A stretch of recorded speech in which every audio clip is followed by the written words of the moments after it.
Hello, my name is Sean Wigg with the Kiwanis Club of Allen, Texas. Recently, I was appointed to be the Communications Chair for the Long Range Planning Committee of the district. I'm so delighted to take on this position and real excited to share with you some of the information that we shared at the Midwinter Conference in 2013 in February. First of all, the communication infrastructure was comprised of the long-range planning committee work that was given out to the district into a survey. And out of that survey created a lot of information that we could actually use as viable information to start creating 3 different work teams. And the communications infrastructure was one of those work teams that actually came out of that structure. So that's what I'm going to be talking to you today about. So out of those surveys that were sent out to the district, there were 3 key issues that were really pointed out to the district. One of the first issues was information overload. The second issue was planning data. And the third issue was media technology. Now, I will address a few of these in each of these in their entirety throughout this presentation. So this may be a little long and it may be information overkill, but it's just an overview of the work that we're doing so that we can hopefully make a more cohesive and communicative group in the Texas-Oklahoma district. I hope you can actually take the time and listen to all of it. So let's get started. The first thing we have was the issue of information over or underload. And in that first area, if you start looking at emails, we all get tons of emails. And when you become a member of the leadership of Kiwanis, there's a ton of emails that start flying into you. And sometimes it's really hard to decipher what you need to do now and what can actually wait to be done. So part of the infrastructure of the communications is to start looking at some of those key factors in emails and how can we do a better job of handling our communication through email to our lieutenant governors, from the governor to the lieutenant governors, from the clubs to the lieutenant governors, and from the clubs to the membership. So those are kinds of the things that we're starting to look at. Now, this by no means is any way near what we want to be finished as our finished product to make recommendations to the board, but this is just a starting force of how we got from where we are and where we were before to where we want to be. So the second third of that is, or the second information about the emails is 2/3 of our members don't have any emails on the file. Now that could be because of several reasons. One, it could be that they just don't have email addresses. So that could be the first issue. And the second issue could be that our club secretaries haven't had the time yet to input all of the emails into the system that International has set up for them.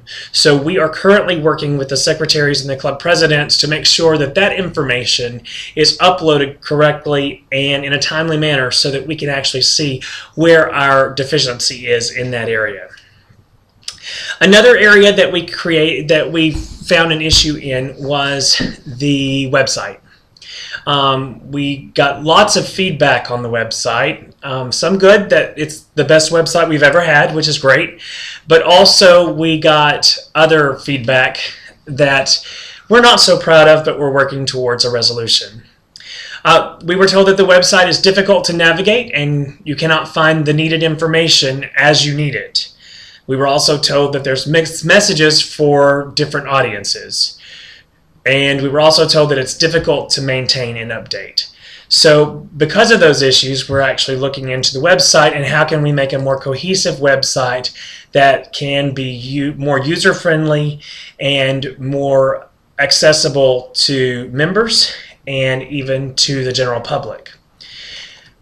In the same area of information over underload, in the non-virtual area, we're not reaching members without internet, and we're not sure what percentage that is. So we're trying to really designate and really figure out what that number is of the percentage of the people that we're not reaching at all through the internet. And then the second question we have on that is how do we actually communicate with those members who don't have internet access or don't have emails? So that's a key factor. Another issue that came up was keynotes. As most of you know, a couple of years ago, keynotes went away because of the costs that were involved in actually printing that newsletter And then when keynotes went away, we started looking down different avenues of how we could actually get the information to the membership. And what we settled on and what we have today is actually an online format of keynotes. So what we have available to you is once every 2 months you actually get hopefully an email that comes out to you that tells you that Keynotes is available out on the district website, and a special link is put on the front page of the district website telling you that Keynotes is available. You can come out and download it, and there's more information a little bit about that in just a little bit in my slides. So and hopefully we can share these slides with you as well at the same time. But if you don't have the ability to see the slides now, you can actually go on over to the district long range planning website, and the slides from the midwinter 2013 conference are actually there available for you to see, and you can go through them as I'm talking to them. So the next thing we had to deal with on the emails is, what do we do with the emails? So there are a couple of options that have been sort of tossed around and that we're still working on, and that is, how do we create opt-in email lists based on category? Perhaps, or for example, if you're a president, there are some things that only presidents should get. If you're a secretary, only secretaries would get, and lieutenant governors respectively. So how do we actually make that happen? And so we want to look down those avenues and make sure that we're actually getting that information in the right places to the right people in a timely manner, and so that it's looked at effectively. Also, we want to really find out the percentage of members that aren't using computers and possibly snail mail out to secretaries. On the website, we want to look at reorganizing the website based on our target audience. We know that there are two forms of the public out there that we're dealing with. We're dealing with internal communications, which is communications with our membership, and then we're dealing with external communications, which would be public relations out to the general public. And it's really important that we're hitting both of those audiences, and we're hitting both of those audiences effectively, so that all the information is getting to the right people, and the right information is getting to the right people, and that we can continue to grow our membership through our PR aspect, and we can continue to retain our membership through our communications aspect with our internal communications of the website, and possibly do that through some things such as an opt-in or a members-only website, which is definitely in the makings and a possibility for us all. Now, we looked at some of the things that were out there, and we have a website wish list. So when we were going through the surveys, we actually asked for information on the website. What would you like to see? And some of the things that came up were targeted areas by audience, discussion forums, online forums, schedules and calendars, marketing templates, membership directory, CBI renewal date list, links to Kiwanis1.org, real-time news blog, education and training resources, district store link, member login, areas for district staff and lieutenant governors, and polls and surveys. And if you've been out there recently, since this survey has been done, there's actually been some of these things have already been implemented and put into place. So when you go out there, you'll actually see some improvements that have already been made and are available to you as our members, of our internal members. You'll actually see today there on the website, there actually is a member login page at the bottom, and we are working to actually see how we're going to utilize that in order to make things more effectively available to all of our membership through a member login page, and it's in the testing stages right now. And we can thank Marshall Kriegel for doing a great job on making sure that all this stuff is happening. And it's happening simultaneously at the same time as we're making plans and as we're making improvements to what we are seeing as our communications as we go forward. Now let's talk about planning data.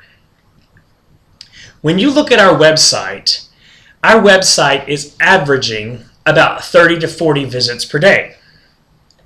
Now, if you're not a heavy internet user, that may sound like a lot. And if you don't use your computer much, it may sound like a lot. However, if you look at the fact that we have over 8,500 members today, and our website is only being utilized about 30 to 40 times per day, that's not even being used by all of our membership, much less all of those people that we could be seeking to be members of our clubs. There is one time of the month that you will actually see, and it's actually once every 2 months, you will see a spike from about the average of 30 to 4 visits per day to about 230 visits. And I'm sure if you remember what I just said about keynotes, you can pretty much do your deductive reasoning and figure out that keynotes is being viewed at that time. Now, we send out an email saying the keynotes is available, people go out and look at it. So if you look at that number says 230 people go out when that happens. We have 8,500 plus members still in our district, and only 230 people are viewing keynotes online. Still not the most effective use of keynotes and our website. So if we had everybody making sure that our email addresses are correct and the information is getting out to everyone, then I'm pretty sure that number could be actually higher. So that's something we're looking at as well. We also had the availability to look at the analytics for potential and current members on a lot of different scales, and more information will be coming out to you about that later on. Now, on the planning data, if we break out the website into 2 areas, we can better track geographic areas by target audience and determine the long-term focus areas. So you can look at if you're looking at the slides, or the slides are available to you, you can actually see the big dark circles of the major metropolitan areas. And then you can see the lighter circles as it gets lighter out into the rural areas. You'll see that the Dallas-Fort Worth area is really utilizing the internet a lot, and then the lighter areas go out into the rural areas. And this only has most of our Texas clubs. It doesn't have the Oklahoma clubs, and I apologize about that, but that's all the information that I had at the time. So we want to enable analytics on the district website. We want to use things that can give us the information that we need. We want to make available membership and budget forecasts, past membership and budgets trend, minutes of boards and committee meetings, census resources and analysis, school district resources, and conference feedback surveys. Actually, I said we want to utilize these things. We actually did utilize these things in putting these reports together to see sort of where we go from here. The next section that I want to point your attention to is media technology. So when we look at the areas of media technology, there is a ton of resources out there and a ton of different places that we could actually go with this. And we could go into 10 of these and not even put a dent into what everything is out there that's available to us. The things that are available out there to us currently are our social medias like Twitter, Facebook, Instagram, Snapchat. All of these different things are available out there to us, but are we ready for that? And is it the most effective use of our time and resources? We also have available to us topical webinars and videos. Now, how do we utilize those better? So if we're looking at a more involved Kiwanis member, and we're looking at our clubs being a better part of what we do and having a buy-in and more information coming out to them, Texas, Oklahoma is spread out in a very wide area. So it becomes more and more important that we rely upon things like videos and webinars or online training classes, if you will, so that we can actually get the information to the people that need it, so that you're not having to drive for 8 to 10 hours in some cases to get to a training course to learn something that's available to you. We also have the Kiwanis, we've also been looking at the Kiwanis online social community. We've got a ton of clubs out there who are already on Facebook. We have a ton of clubs out there that are blogging. We've got people out there who are doing chats on different message forum boards. And we're utilizing the information that's out there to see sort of how we best can operate using something and still keep our security and our personal information personal within our members. It becomes very important that we keep our information technology internal and not be sharing a lot of information that people don't want shared. So we're looking at something like that. Trainings and how-tos. When we look at trainings and how-tos, we want to focus on what are our best practices and what best resources can we get to you so that you can utilize some of these great programs out there. I know that you've probably experienced, some of the growth classes where Marshall has come out to the areas and the zones to actually do seminars on how to put together web pages and possibly even Facebook pages and things like that. And he can actually do that if requested upon him if we have enough clubs put together. But what would be a better use of his time and resources and the money of the club is to actually put together a small class like that so that we have it together and then create a video or webinar that we can have it sitting somewhere close to Marshall and have people all over the Texas-Oklahoma district on these chats and on these webinars, learning how to do it and putting it together while he does it in the comfort of your own home, in your own pajamas and bunny slippers. So the question then becomes, should we get interactive? And I think that if we look at the trends of what's going on in the nation and in the world, we can see that interactive has its definite pluses and it has its minuses. The minuses are sometimes it can be cumbersome to someone who's not used to using the computers, but the pluses are so much more that we can touch so many more people.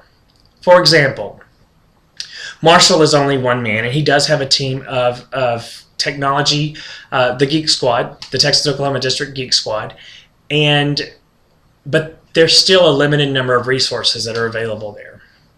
If Marshall has 1 hour to sit in a classroom or 2 hours to sit in a classroom and he touches 10 people in that classroom, that's only 10 people that he can touch.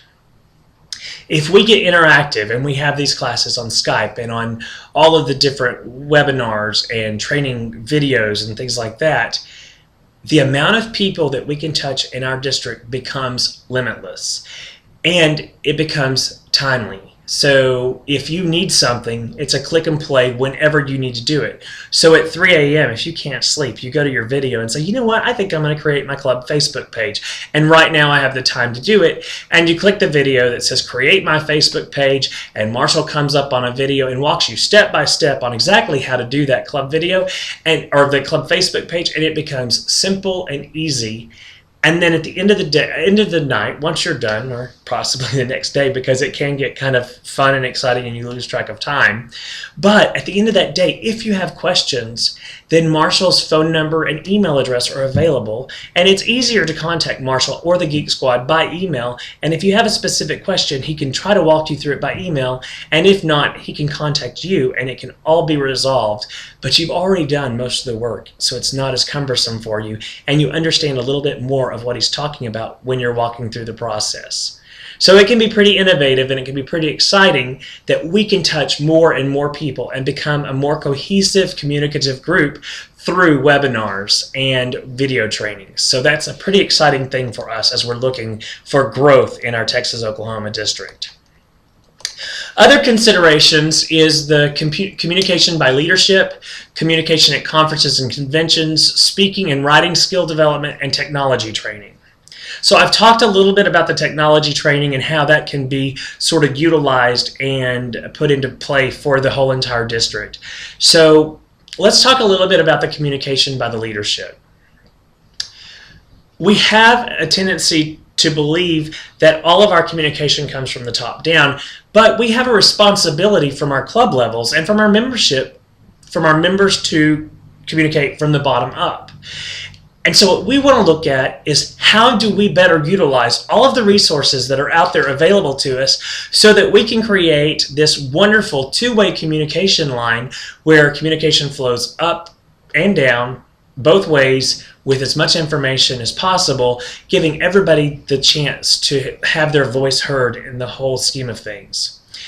Communication at conferences and conventions. We're told that our conventions and our conferences are sometimes redundant. We have a lot of the same information that is happening at all different levels, and if we have some seminars at Midwinter, we have the same thing at K-Family, and we have the same thing at District Convention, then it comes down to the area of why are we coming to all three, or how do we get our leaders to come into those different things.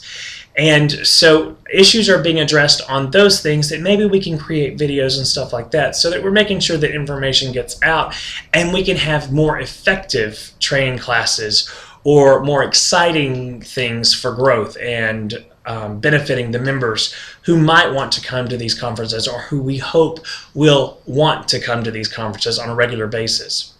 So we don't want it to be a waste of time by any means. And then this is also that area where the communications group sort of meshes together with the fabric of Kiwanis Group, which is our PR and our trainings and all that kind of stuff. So these things are coming together. As you'll see on some of the slides, the three work groups that come together can sort of overlap in places, and this is one of those places that does it. Speaking and writing skill development, we hope that with getting the right people in the right kinds of jobs with the proper support and training underneath them, that the speaking and writing skill development sort of will repair itself. But being in the fact that we know that some people's interpersonal skills and writing skills and speaking skills can be lacking, we want to make sure that we can do things that can actually benefit our membership by giving the opportunity of having resources available for these things as well. So these are kinds of the things that we're looking at in the communications workforce. That is pretty much the information that I have for you right now on the communications infrastructure, and I hope it is a little bit more useful to you, and I hope you got something out of it. If you have any questions about anything that's on this workforce or on the communications infrastructure team, please feel free to contact me by my email address. My email address is simply kiwanis@shawnwade.com, and that's SHAWNWADE, and that's Kiwanis@shawnwade.com. If you are interested in being a part of the communications group and the communications workforce or the communications committee, I would love to hear from you. If you could provide me a little bit of information about what your background is, what you enjoy doing, what best you like about the communications workforce structure, and what you think that could be some great gains for us, or if you have experience with some of the databases that are out there or some of the CRMs that are out there or the customer response modules, I would love to hear from you. If you currently use some of the customer response modules that are out there and like them and they're easy to use, I would like to hear some of your feedback on them and telling me exactly how you utilize them either in your company or in your business if you're self-employed. I appreciate the opportunity of working for the district. I love what I do and I love Kiwanis, and I think we have something really great here that a lot of places don't have. And I believe that we were once an organization that was so strong and that developed leaders from within and kept that going. I believe at some point we got away from that, and I know that we're doing our best to get back there. So over the last several years, when I came to my first conference, and I believe it was a K-Family conference, I saw that the trend said that our membership 20 years ago was 20,000, and now our membership is under 9,000. So a drop of over half has occurred. The only way that I feel like that we can make a difference here is by affecting those people who we don't have in our room. At the recent Midwinter conference, I actually asked everyone to sit down. or I'm sorry, everyone to stand up. And everyone stood up. And I asked everyone who was 70 and above to sit down. And a big number of the people sat down. And I asked everyone 60 and above to sit down. And about half of the room was sitting down at that point. And then I asked 50 and above to sit down. And I think I had about 20 to 25 members still standing. And then I asked everyone who was above 40 and above to sit down. And I had about 3 people standing. That is our Kiwanis of 20 years from now. And if that is our Kiwanian workforce of 20 years from now, then our organization is no more.